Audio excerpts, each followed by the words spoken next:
ਵਾਹਿਗੁਰੂ ਜੀ ਕਾ ਖਾਲਸਾ ਵਾਹਿਗੁਰੂ ਜੀ ਕੀ ਫਤਿਹ। मैं ਤੁਹਾਡੀ ਹੋਸਟ ਨੀਲੂ ਕੌਰ ਤੇ मैं TV 84 ਦੇ ਸਾਰੇ ਦਰਸ਼ਕਾਂ ਦਾ ਹਾਰਦਿਕ ਸਵਾਗਤ ਕਰਦੀ ਹਾਂ। ਦਰਸ਼ਕੋ, ਬੀਤੇ ਕੱਲ ਯਾਨੀ ਕਿ 1 ਸਤੰਬਰ ਨੂੰ ਸ਼੍ਰੀ ਗੁਰੂ ਗ੍ਰੰਥ ਸਾਹਿਬ ਦਾ ਪਹਿਲਾ ਪ੍ਰਕਾਸ਼ ਦਿਵਸ ਸੀ। ਅਸੀਂ TV 84 ਦੇ ਸਾਰੇ ਦਰਸ਼ਕਾਂ ਅਤੇ ਸਰੋਤਿਆਂ ਨੂੰ ਇਸ ਮੁਬਾਰਕ ਘੜੀ ਤੇ ਇਸ ਮੁਬਾਰਕ ਦਿਨ ਤੇ ਲੱਖ ਲੱਖ ਵਧਾਈ ਦਿੰਦੇ ਹਾਂ। ਤੇ ਹੁਣ ਸਾਡੇ ਨਾਲ ਤੁਹਾਡੇ ਤੇ ਸਾਡੇ ਰੋਜ਼ਾਨਾ ਦੀ ਤਰ੍ਹਾਂ ਡਾਕਟਰ ਅਮਰਜੀਤ ਸਿੰਘ ਮੇਰੇ ਨਾਲ ਬੈਠੇ ਹੋਏ ਨੇ। ਆਓ ਨਾਲ ਮਿਲ ਕੇ ਪ੍ਰੋਗਰਾਮ ਸ਼ੁਰੂ ਕਰਦੇ ਹਾਂ। ਜੀ ਡਾਕਟਰ ਸਾਹਿਬ, welcome to our show. Thank you very much. ਜੀ ਡਾਕਟਰ ਸਾਹਿਬ, ਅੱਜ 2 ਸਤੰਬਰ 2014 17 ਭਾਦੂ ਨਾਨਕਸ਼ਾਹੀ ਸੰਮਤ 546 ਦਾ ਦਿਨ ਹੈ ਤੇ ਤੁਸੀਂ ਸਾਡੇ ਦਰਸ਼ਕਾਂ ਨੂੰ ਦੱਸੋ ਕਿ ਤੁਹਾਡਾ ਵੀਕਐਂਡ ਕਿਸ ਤਰ੍ਹਾਂ ਗੁਜ਼ਰਿਆ ਤੇ ਅੱਜ ਦਾ ਕੋਈ ਸਿਆਸੀ ਮੁੱਦਾ। ਸਭ ਤੋਂ ਪਹਿਲਾਂ ਤਾਂ ਮੈਂ ਤੁਹਾਡੀ ਆਵਾਜ਼ ਦੇ ਨਾਲ ਆਪਣੀ ਆਵਾਜ਼ ਰਲਾਉਂਦਿਆਂ ਸਮੂਹ TV 84 ਦੇ ਦਰਸ਼ਕਾਂ ਨੂੰ, ਸਰੋਤਿਆਂ ਨੂੰ ਗੁਰੂ ਗ੍ਰੰਥ ਸਾਹਿਬ ਜੀ ਦੀ ਆਦ ਬੀੜ ਦੇ ਪਹਿਲੇ ਪ੍ਰਕਾਸ਼ ਜਿਹੜਾ ਕਿ 1 ਸਤੰਬਰ 1604 ਨੂੰ ਸ਼੍ਰੀ ਹਰਿਮੰਦਰ ਸਾਹਿਬ ਵਿਖੇ ਕੀਤਾ ਗਿਆ ਸੀ, ਇਸ ਮੁਬਾਰਕ ਦਿਨ ਦੀ ਬਹੁਤ-ਬਹੁਤ ਵਧਾਈ ਦਿੰਦਾ ਜੀ। ਔਰ ਮੈਂ ਸਮਝਦਾ ਕਿ ਸਾਡੇ ਪੰਥ ਦੇ ਲਈ ਜਦੋਂ ਅਸੀਂ ਦੁਨੀਆ ਭਰ ਦੇ ਵਿੱਚ ਸਿੱਖ ਧਰਮ ਦੀ ਗੱਲ ਕਰਦੇ ਹਾਂ ਤੇ ਗੁਰੂ ਗ੍ਰੰਥ ਸਾਹਿਬ ਰੂਪੀ ਉਹ ਜਹਾਜ਼ ਜਿਹੜਾ ਸਤਿਗੁਰੂ ਅਰਜਨ ਸਾਹਿਬ ਨੇ ਬਖਸ਼ਿਸ਼ ਕੀਤਾ ਕੁੱਲ ਮਨੁੱਖਤਾ ਨੂੰ, 10ਵੇਂ ਪਾਤਸ਼ਾਹ ਨੇ ਆਪਣੇ ਪਿਤਾ ਗੁਰੂ ਤੇਗ ਬਹਾਦਰ ਸਾਹਿਬ ਦੀ ਬਾਣੀ ਵੀ ਇਸ ਦੇ ਵਿੱਚ ਸ਼ਾਮਲ ਕਰਕੇ ਇਸ ਨੂੰ ਫਾਈਨਲ ਦਮਦਮੀ ਬੀੜ ਜਿਸ ਨੂੰ ਅਸੀਂ ਕਹਿੰਦੇ ਹਾਂ ਉਸ ਦਾ ਰੂਪ ਦਿੱਤਾ। ਔਰ ਉਸ ਦਮਦਮੀ ਬੀੜ ਨੂੰ ਹੀ ਫਿਰ 10ਵੇਂ ਪਾਤਸ਼ਾਹ ਨੇ ਗੁਰਗੱਦੀ ਬਖਸ਼ਦਿਆਂ ਇਹ ਫਰਮਾਇਆ ਕਿ ਆਗਿਆ ਭਈ ਅਕਾਲ ਕੀ ਤਬੈ ਚਲਾਇਓ ਪੰਥ, ਸਭ ਸਿੱਖਨ ਕੋ ਹੁਕਮ ਹੈ ਗੁਰੂ ਮਾਨਿਓ ਗ੍ਰੰਥ। गुरु ग्रंथ जी मान्यो प्रगट गुरां की दे, जो प्रभ को मिल बो चहै खोज शब्द में ले, राज करेगा खालसा आकी रहे न कोय, ख्वार होए सब मिलेंगे बचे शरण जो होए। सो साडे लई गुरु ग्रंथ साहिब साडे जागत जोत गुरु एटरनल गुरु ने। ਔਰ ਇੱਕ ਬੜੀ ਚੰਗੀ ਗੱਲ ਹੈ ਕਿ ਦੁਨੀਆ ਭਰ ਦੇ ਵਿੱਚ ਇਸ ਦਿਨ ਨੂੰ ਬੜੀ ਸ਼ਾਨੋ ਸ਼ੌਕਤ ਦੇ ਨਾਲ, ਸ਼ਰਧਾ ਭਾਵਨਾ ਦੇ ਨਾਲ ਬਹੁਤ ਸਾਰੀਆਂ ਥਾਵਾਂ 'ਤੇ ਨਗਰ ਕੀਰਤਨ ਦੇ ਰੂਪ ਦੇ ਵਿੱਚ ਜਿਹੜਾ ਸੰਗਤਾਂ ਬਾਣੀ ਪੜ੍ਹਦੀਆਂ ਨੇ। ਜਿਵੇਂ ਨਿਊਯਾਰਕ ਦੇ ਵਿੱਚ ਵੀ ਇਸ ਦਿਨ ਦੇ ਉੱਤੇ ਵਿਸ਼ੇਸ਼ ਨਗਰ ਕੀਰਤਨ ਸੀ ਜੀ। ਔਰ ਕਿਉਂਕਿ ਜੇ ਅਸੀਂ ਨਗਰ ਕੀਰਤਨ ਦੇ ਹਵਾਲੇ ਨਾਲ ਕਈ ਵਾਰ ਇਹ ਸਵਾਲ ਪੁੱਛਿਆ ਵੀ ਜਾਂਦਾ ਹੈ ਕਿ ਸਿੱਖਾਂ 'ਚ ਪਰੰਪਰਾ ਕਦੋਂ ਸ਼ੁਰੂ ਹੋਈ, ਤਾਂ ਮੈਂ ਸਮਝਦਾ ਹਾਂ ਵੀ ਕਿਉਂਕਿ ਗੁਰੂ ਗ੍ਰੰਥ ਸਾਹਿਬ ਜੀ ਦੀ ਆਦ ਬੀੜ ਦੀ ਤਿਆਰੀ ਗੁਰਦੁਆਰਾ ਰਾਮਸਰ ਸਾਹਿਬ ਵਿਖੇ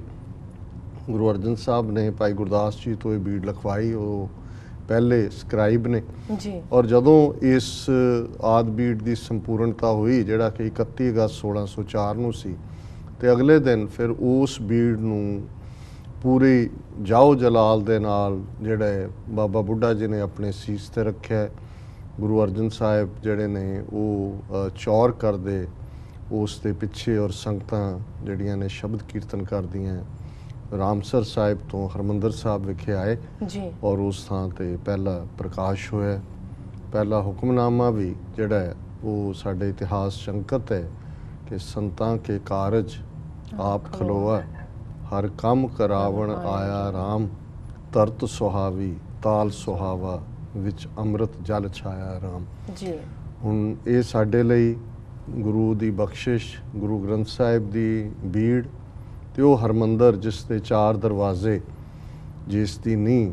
ਸਾਈਂ ਮੀਆਂ ਮੀਰ ਨੇ ਰੱਖੀ ਸੀ। ਸੋ ਸਾਡੇ ਲਈ ਅੱਜ ਜਦੋਂ ਅਰਨੋਲਡ ਟੋਇਨਬੀ ਵਰਗੇ ਜਿਹੜੇ ਪ੍ਰਸਿੱਧ ਹਿਸਟੋਰੀਅਨ ਨੇ ਜਿਨ੍ਹਾਂ ਐਨਸਾਈਕਲੋਪੀਡੀਆ ਵਰਲਡ ਹਿਸਟਰੀ ਲਿਖਿਆ ਜੀ, ਉਹ ਇਹ ਕਹਿੰਦੇ ਨੇ ਕਿ ਬੇਸ਼ੱਕ ਅੱਜ ਦੇ ਮਨੁੱਖ ਲਈ ਧਰਮ ਦੀ ਜਿਹੜੀ ਹੈ ਰੈਲੇਵੈਂਸ, ਇੰਪੋਰਟੈਂਸ ਘਟਦੀ ਚਲੀ ਜਾ ਰਹੀ ਹੈ, ਪਰ ਭਵਿੱਖ ਵਿੱਚ ਜਦੋਂ ਵੀ ਕੋਈ ਅਹਿਮ ਡਿਬੇਟ ਇਸ ਮੁੱਦੇ ਦੇ ਉੱਤੇ, ਕੋਈ ਗੰਭੀਰ ਵਿਚਾਰ ਵਟਾਂਦਰਾ ਮਨੁੱਖਤਾ ਦੇ ਵਿੱਚ, ਮਨੁੱਖਾਂ ਦੇ ਵਿੱਚ ਹੋਏਗਾ, ਤੇ ਉਸ ਦੇ ਵਿੱਚ ਇਸ ਸਿੱਖ ਸਕ੍ਰਿਪਚਰ ਦਾ, ਗੁਰੂ ਗ੍ਰੰਥ ਸਾਹਿਬ ਦਾ ਜਿਹੜਾ ਹੈ ਉਹ ਬਹੁਤ ਯੋਗਦਾਨ ਹੋਏਗਾ ਔਰ ਬਹੁਤ ਰੋਲ ਹੋਏਗਾ ਜੀ। ਸੋ ਅਸੀਂ ਇਸ ਦਿਨ ਦੀ ਮੁਬਾਰਕ ਦਿੰਦੇ। ਵੀਕਐਂਡ ਦੇ ਹਵਾਲੇ ਨਾਲ ਇਸ ਵੀਕ ਮੈਂ ਕੈਲੀਫੋਰਨੀਆ ਸੀ ਵੀਕਐਂਡ ਜੀ, ਕਿਉਂਕਿ ਗੁਰਦੁਆਰਾ ਸਾਹਿਬ ਫਰੀਮੌਂਟ ਜਿਹੜਾ ਕਿ ਸਭ ਤੋਂ ਵੱਡਾ ਗੁਰਦੁਆਰਾ ਹੈ ਵੈਸਟ ਕੋਸਟ ਦੇ ਵਿੱਚ, ਉਹਨਾਂ ਨੇ ਵਿਸ਼ੇਸ਼ ਤੌਰ ਦੇ ਉੱਤੇ ਸ਼ਹੀਦੀ ਸਮਾਗਮ, ਕਿਉਂਕਿ 31 ਅਗਸਤ ਦਾ ਦਿਨ ਭਾਈ ਦਿਲਾਵਰ ਸਿੰਘ ਜੀ ਦਾ ਸ਼ਹੀਦੀ ਦਿਨ ਸੀ, ਐਤਕੀ ਕੁਦਰਤੀ ਐਤਵਾਰ ਬਣਦਾ ਸੀ ਜੀ। ਸੋ ਅਸੀਂ ਫਰਾਈਡੇ ਦਾ ਪ੍ਰੋਗਰਾਮ ਸ਼ਹੀਦ ਭਾਈ ਦਿਲਾਵਰ ਸਿੰਘ ਦੀ ਯਾਦ ਨੂੰ ਸਮਰਪਿਤ ਕੀਤਾ ਸੀ। ਸੋ ਸੈਚਰਡੇ ਤੋਂ ਸੰਡੇ ਤੱਕ ਜਿਹੜਾ ਕੈਲੀਫੋਰਨੀਆ ਦੇ ਵਿੱਚ ਮੇਲ ਮੁਲਾਕਾਤਾਂ ਦਾ ਸਿਲਸਿਲਾ ਵੀ ਰਿਹਾ ਔਰ ਐਤਵਾਰ ਦਾ ਵਿਸ਼ੇਸ਼ ਦੀਵਾਨ ਜਿਹਦੇ 'ਚ ਬਹੁਤ ਵੱਡੀ ਗਿਣਤੀ ਦੇ ਵਿੱਚ ਸਿੱਖ ਸੰਗਤਾਂ ਨੇ ਸ਼ਮੂਲੀਅਤ ਕੀਤੀ ਔਰ ਇਹ ਖਾਸ ਕਿਉਂਕਿ ਇਸ ਸਮਾਗਮ ਦਾ ਪ੍ਰਬੰਧ ਕੀਤਾ ਗਿਆ ਸੀ ਔਰ ਸਮਾਗਮ ਦੇ ਪ੍ਰਬੰਧਕਾਂ ਨੇ ਇਸ ਗੱਲ ਨੂੰ ਯਕੀਨੀ ਬਣਾਇਆ ਕਿ ਜਿੰਨੇ ਕੁ ਉਸ ਇਲਾਕੇ ਦੇ ਵਿੱਚ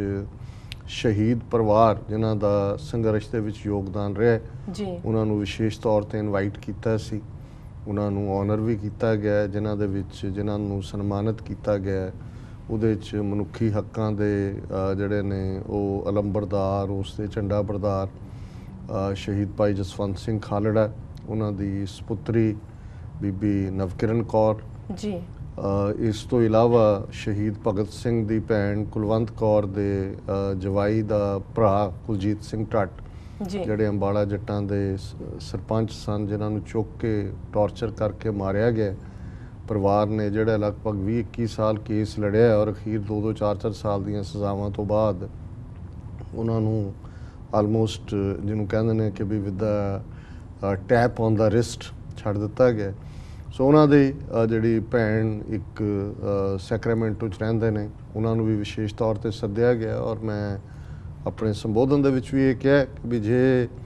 ਅੱਜ ਇਹ ਹਾਲ ਹੈ ਵੀ ਸ਼ਹੀਦ ਭਗਤ ਸਿੰਘ ਦੀ ਭੈਣ ਉਹ ਇਨਸਾਫ ਨਹੀਂ ਲੈ ਸਕੀ 20 ਸਾਲ ਘੁੰਮ ਕੇ ਇਹ ਤਾਂ ਉਹ ਭਾਰਤ ਨਹੀਂ ਸੀ ਜਿਹਦੇ ਲਈ ਭਗਤ ਸਿੰਘ ਵਰਗਿਆਂ ਨੇ ਕੁਰਬਾਨੀਆਂ ਕੀਤੀਆਂ ਸੀ ਜੀ ਔਰ ਇਸ ਹਵਾਲੇ ਨਾਲ ਹੀ ਮੈਂ ਕਿਹਾ ਕਿ ਵੀ ਹਰਜਿੰਦਰ ਸਿੰਘ ਜਿੰਦਾ ਸੁਖਦੇਵ ਸਿੰਘ ਸੁੱਖਾ ਨੇ ਕੁਲਦੀਪ ਨਈਅਰ ਨੂੰ ਲਿਖਿਆ ਸੀ ਕਿ ਤੁਸੀਂ ਭਗਤ ਸਿੰਘ ਨੂੰ ਤਾਂ ਬੜਾ ਸੈਲੀਬ੍ਰੇਟ ਕਰਦੇ ਹੋ ਸ਼ਹੀਦ ਕਹਿੰਦੇ ਹੋ ਤੇ ਸਾਨੂੰ ਤੁਸੀਂ ਦਹਿਸ਼ਤਗਰਦ ਕਹਿੰਦੇ ਹੋ ਸਾਡਾ ਵੀ ਮਿਸ਼ਨ ਤਾਂ ਉਹੀ ਹੈ ਕਿ ਜਦੋਂ ਕੋਈ ਔਰ ਇਹੀ ਗੱਲ ਭਗਤ ਸਿੰਘ ਨੇ ਅਦਾਲਤ ਦੇ ਵਿੱਚ ਕਹੀ ਸੀ ਕਿ ਜਦੋਂ ਕੋਈ ਸਰਕਾਰ ਕੰਨਾਂ ਤੋਂ ਬੋਲੀ ਜ਼ਬਾਨ ਤੋਂ ਗੂੰਗੀ ਅੱਖਾਂ ਤੋਂ ਅੰਨੀ ਹੋਏ ਤਾਂ ਉਹਨੂੰ ਸੁਣਾਉਣ ਦੇ ਲਈ ਧਮਾਕੇ ਕਰਨੇ ਪੈਂਦੇ ਨੇ ਜੀ ਪਰ ਮੈਂ ਕਿਹਾ ਕਿ ਜੇ ਜਿੰਦਾ ਸੁੱਖਾ 1920 'ਚ ਹੁੰਦੇ ਤੇ ਉਹਨਾਂ ਨੇ ਭਗਤ ਸਿੰਘ ਦੇ ਸਾਥੀ ਹੋਣਾ ਸੀ ਤੇ ਜੇ ਭਗਤ ਸਿੰਘ 1980 'ਚ ਹੁੰਦਾ ਤੇ ਉਹਨੇ ਜਿੰਦੇ ਸੁੱਖੇ ਦਾ ਸਾਥੀ ਹੋਣਾ ਸੀ ਜੀ ਜੀ ਸੋ ਉਸ ਪਰਿਵਾਰ ਨੂੰ ਵੀ ਸਨਮਾਨਿਤ ਕੀਤਾ ਗਿਆ ਇਸੇ ਤਰ੍ਹਾਂ ਘੱਟੋ ਘੱਟ 10 ਦੇ ਕਰੀਬ ਐਸੇ ਪਰਿਵਾਰ ਜਿਨ੍ਹਾਂ ਦਾ ਸੰਘਰਸ਼ ਦੇ ਵਿੱਚ ਬਹੁਤ ਵੱਡਾ ਯੋਗਦਾਨ ਹੈ ਜਿਨ੍ਹਾਂ ਦੇ ਪਰਿਵਾਰਾਂ ਦੇ ਜੀ ਸ਼ਹੀਦ ਹੋਏ ਉਹਨਾਂ ਨੂੰ ਸਨਮਾਨਿਤ ਕੀਤਾ ਗਿਆ ਸੰਗਤ ਨੇ ਬੜੇ ਇਸ ਪ੍ਰੋਗਰਾਮ ਨੂੰ ਵੀ ਸਰਾਹਿਆ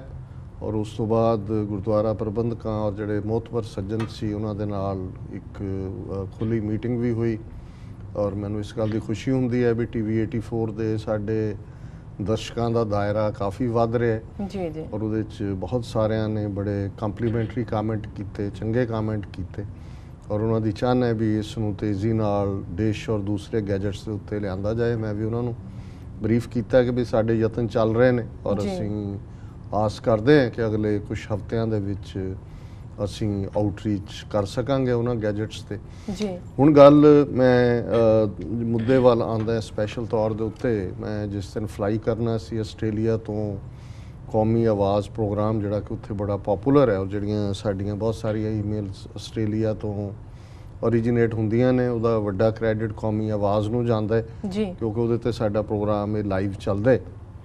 ਔਰ ਉਹਨੂੰ ਸੁਣ ਕੇ ਕਿਉਂਕਿ ਰੇਡੀਓ ਪ੍ਰੋਗਰਾਮ ਹੈ ਬਹੁਤ ਸਾਰੇ ਸਾਡੇ ਜਿਹੜੇ ਸਰੋਤੇ ਨੇ ਉਹ ਲਿਖਦੇ ਨੇ ਸੋ ਉਹਨਾਂ ਨੇ ਕਿਉਂਕਿ ਮੇਰੇ ਨੋਟਿਸ 'ਚ ਨਹੀਂ ਸੀ ਆਇਆ ਕਿਤੇ ਮੀਡੀਆ 'ਚ ਮੈਂ ਨਹੀਂ ਸੀ ਦੇਖਿਆ ਕਿ ਆਉਣ ਵਾਲੇ ਹਫ਼ਤੇ ਆਸਟ੍ਰੇਲੀਆ ਦੇ prime minister Tony Abbott Bharat ਦੇ ਦੌਰੇ ਤੇ ਜਾ ਰਹੇ ਨੇ ਜੀ ਔਰ ਭਾਰਤ ਦਾ ਦੌਰਾ ਜਿਹੜਾ ਉਸ ਦਾ ਇਸ ਵਾਰੀ ਖਾਸ ਮੁੱਦਾ ਇਹ ਹੈ ਕਿ ਆਸਟ੍ਰੇਲੀਆ ਜਿਸ ਦੇ ਕੋਲ ਕਾਫੀ ਵੱਡਾ ਭੰਡਾਰ ਹੈ ਯੂਰੇਨੀਅਮ ਦਾ ਦੁਨੀਆ ਦੇ ਵੱਡੇ ਭੰਡਾਰਾਂ 'ਚੋਂ ਇੱਕ ਭੰਡਾਰ ਆਸਟ੍ਰੇਲੀਆ ਦੇ ਕੋਲ ਹੈ ਜੀ ਔਰ ਉਹਨਾਂ ਨੇ ਹਮੇਸ਼ਾ ਹੀ ਕਿਉਂਕਿ ਜਦੋਂ ਇੰਟਰਨੈਸ਼ਨਲ ਟ੍ਰੀਟੀਜ਼ ਹੁੰਦੀਆਂ ਨੇ ਨਿਊਕਲੀਅਰ ਦੇ ਹਵਾਲੇ ਨਾਲ ਦੋ ਪ੍ਰਮੁੱਖ ਟ੍ਰੀਟੀਜ਼ ਇੱਕ ਤਾਂ ਨਿਊਕਲੀਅਰ ਪ੍ਰੋਲੀਫਰੇਸ਼ਨ ਟ੍ਰੀਟੀ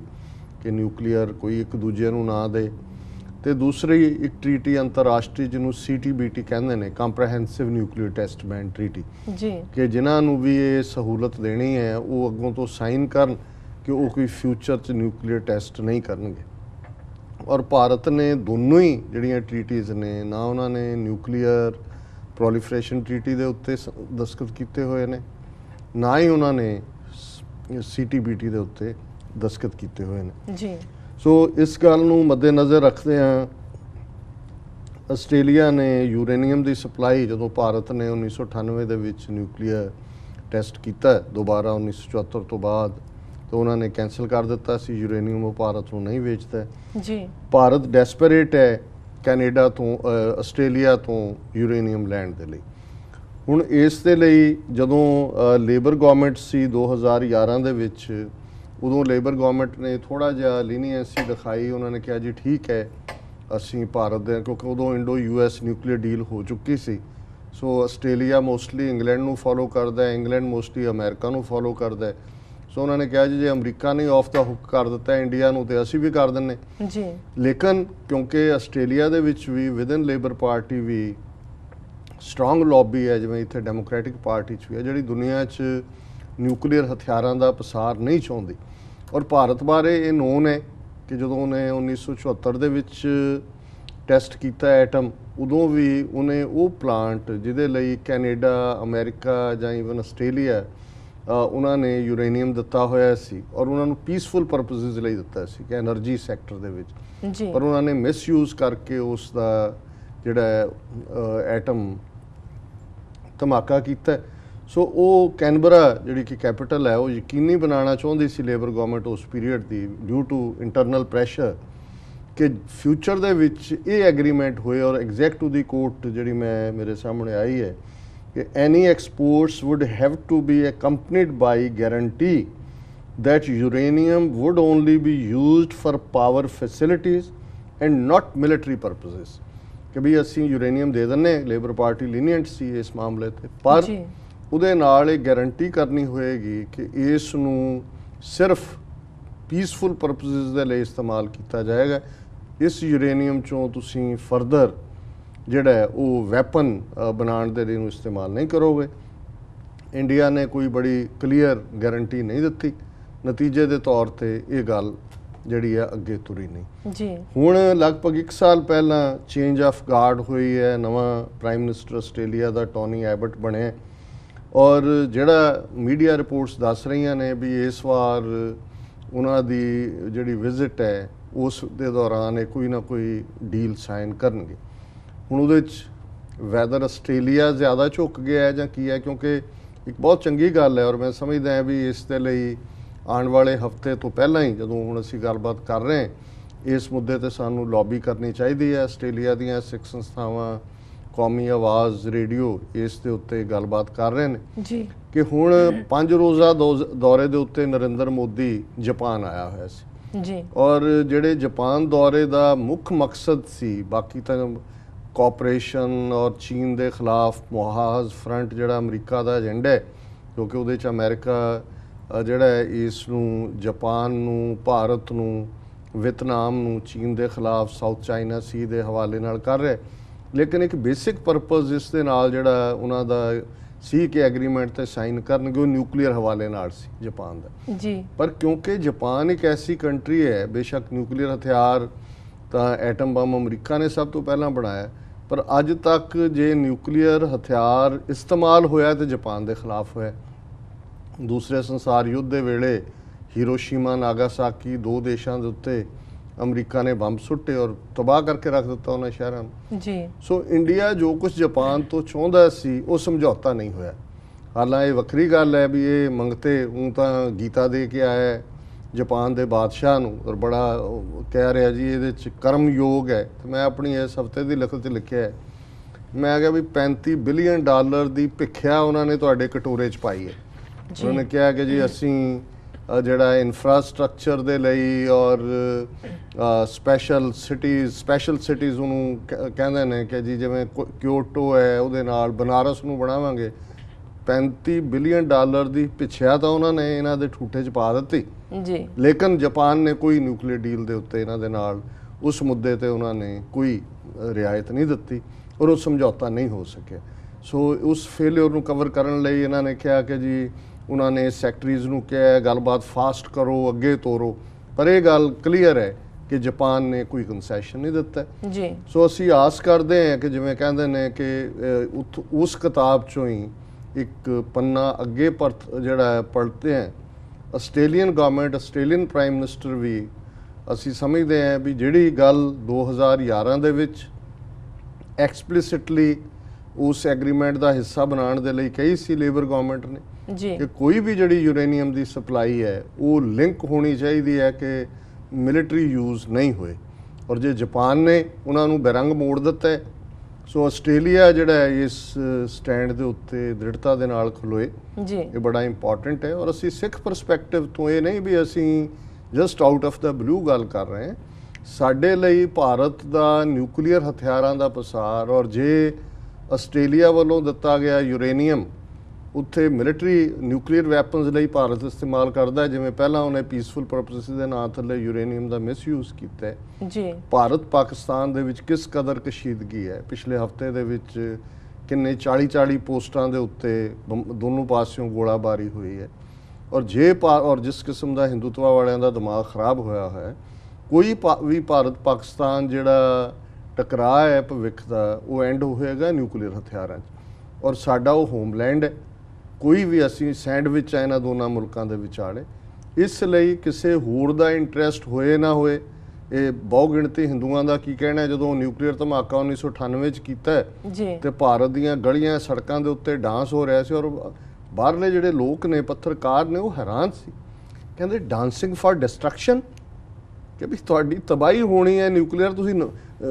ਨਾਚ ਕਰ ਰਹੇ ਹੋ ਗਲੀਆਂ ਦੇ ਵਿੱਚ ਵੀ ਤੁਸੀਂ ਨਿਊਕਲੀਅਰ ਬਣਾ ਲਿਆ। ਜੀ ਵੀ ਇੱਥੇ ਤਾਂ ਉਹ ਲੌਬੀਜ਼ ਨੇ ਜਿਹੜੀਆਂ ਡਿਸਟਰੋਏ ਕਰਾਉਣ ਦੇ ਲਈ ਨਿਊਕਲੀਅਰ ਪ੍ਰੋਟੈਸਟ ਕਰਦੀਆਂ ਨੇ ਕਿ ਭਾਈ ਇਹ ਤਾਂ ਤਬਾਹੀ ਹੈ ਮਨੁੱਖਤਾ ਦੀ। ਵੀ ਇਹ ਕਿਸ ਕਿਸਮ ਦੇ ਲੋਕ ਨੇ ਕਿ ਆਪਣੀ ਤਬਾਹੀ ਦੇ ਉੱਤੇ ਡਾਂਸ ਕਰ ਰਹੇ ਨੇ। ਤੁਸੀਂ ਆਪਣੇ ਜੀ ਸਦਕੇ ਡਾਂਸ ਕਰੋ, ਪਰ ਮੈਂ ਸਮਝਦਾ ਵੀ ਸਾਡਾ ਇਹ 30 ਮਿਲੀਅਨ ਸਿੱਖ ਕੌਮ ਦਾ ਫਰਜ਼ ਬਣਦਾ ਹੈ। ਔਰ ਖ਼ਾਸ ਤੌਰ ਤੇ ਹੁਣ ਜਦੋਂ ਕਿ ਆਸਟ੍ਰੇਲੀਅਨ ਪ੍ਰਾਈਮ ਮਿਨਿਸਟਰ ਜਿਹੜਾ ਕੋਈ ਰਿਆਇਤ ਦੇਣਾ ਚਾਹੁੰਦੇ, ਸੋ ਆਸਟ੍ਰੇਲੀਆ ਦੀ ਸਿੱਖ ਕਮਿਊਨਿਟੀ ਨੂੰ ਅਸੀਂ ਇਸ ਪ੍ਰੋਗਰਾਮ ਰਾਹੀਂ, ਔਰ ਕਿਉਂਕਿ ਕੌਮੀ ਆਵਾਜ਼ ਦੇ ਸਰੋਤੇ ਇਸ ਨੂੰ ਸੁਣ ਰਹੇ ਨੇ, ਅਸੀਂ ਸਮਝਦੇ ਹਾਂ ਵੀ ਇਸ ਮੁੱਦੇ ਦੇ ਉੱਤੇ ਜ਼ੋਰਦਾਰ ਲੌਬੀ ਕੀਤੀ ਜਾਏ। ਆਪਣੇ ਮੈਂਬਰ ਪਾਰਲੀਮੈਂਟ ਜਿੱਥੇ ਵੀ ਜਿਨ੍ਹਾਂ ਹਲਕਿਆਂ 'ਚ ਸਿੱਖ ਵਸੋਂ ਹੈ ਉਹਨਾਂ ਦੇ ਦਫ਼ਤਰ 'ਚ ਜਾ ਕੇ ਪ੍ਰੋਟੈਸਟ ਲੈਟਰ ਦਿੱਤੇ ਜਾਣ ਔਰ ਕਿਹਾ ਜਾਏ ਕਿ ਭਾਈ ਸਾਡੀ ਸਾਰੀ ਸੱਭਿਅਤਾ ਹੈ, ਸਾਡੀ ਕ੍ਰੇਡਲ ਆਫ ਸਿਵਲਾਈਜੇਸ਼ਨ ਜਿਹੜਾ ਵਾਘਾ ਤੋਂ ਜਮਨਾ ਤੱਕ ਹੈ,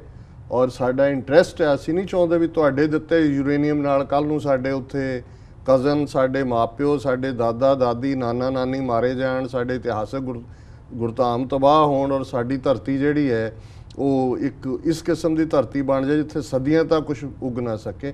ਸੋ ਮੈਂ ਸਮਝਦਾ ਵੀ ਇਸ ਗੱਲ ਦੇ ਉੱਤੇ ਫੋਕਸ ਕਰਦੇ ਹਾਂ, ਲੌਬੀ ਕਰਨ ਦੀ ਲੋੜ ਹੈ।